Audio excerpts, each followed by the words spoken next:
আমরা কথা বলবো এবং বলতে হবে। সবাই পারবো? জোরে বলে পারবো? আচ্ছা, আমাকে বলেন বেসিক গ্রামার। কি বললাম? আবার বলেন বেসিক গ্রামার, স্পোকেন ইংলিশ। আচ্ছা, আই এম আ ভোকালিস্ট।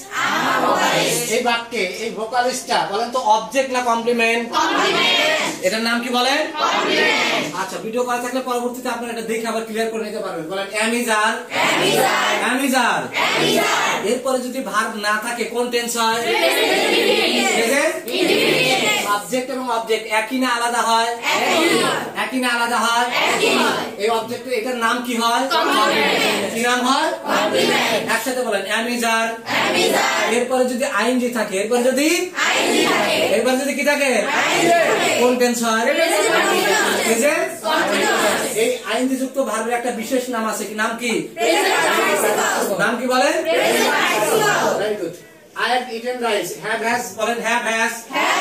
এরপরে V3 বসলে কোন টেন্স হয় বলেন? Present perfect. আচ্ছা, আমি একটা শূন্যস্থান বলবো, ওইখানে আপনারা বসাবেন। আচ্ছা, প্রেজেন্ট পারফেক্টে সাধারণত বলেন just now, just now, already, তারপর ড্যাশ বসে।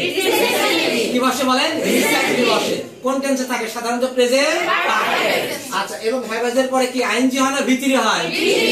দারুন। এবার বলেন আই হ্যাভ এ পেন। আগে বলে নেন আই হ্যাভ আ পেন। আবার বলেন বলেন আমার সাথে হ্যাভ হ্যাজ। এরপরে ভার্ব না থাকলে কোন টেন্স হয় বলেন? Present indefinite. আবার বলেন কোন টেন্স? Present indefinite. সাবজেক্ট দ্বারা কি বোঝায়? সাবজেক্ট দ্বারা মালিকানা বা অধিকার বোঝায়। গুড। বলেন হ্যাভ বিন, হ্যাজ বিন। এরপরে আইএনজি থাকলে কোন টেন্স হয় বলেন? Present perfect continuous. বলেন সময় থাকলে ফর বসে। সময় না থাকলে কি বসে? কি বসে? Very good. এবার বলেন হ্যাভ বিন, হ্যাজ বিন। আবার বলেন হ্যাভ বিন, হ্যাজ বিন।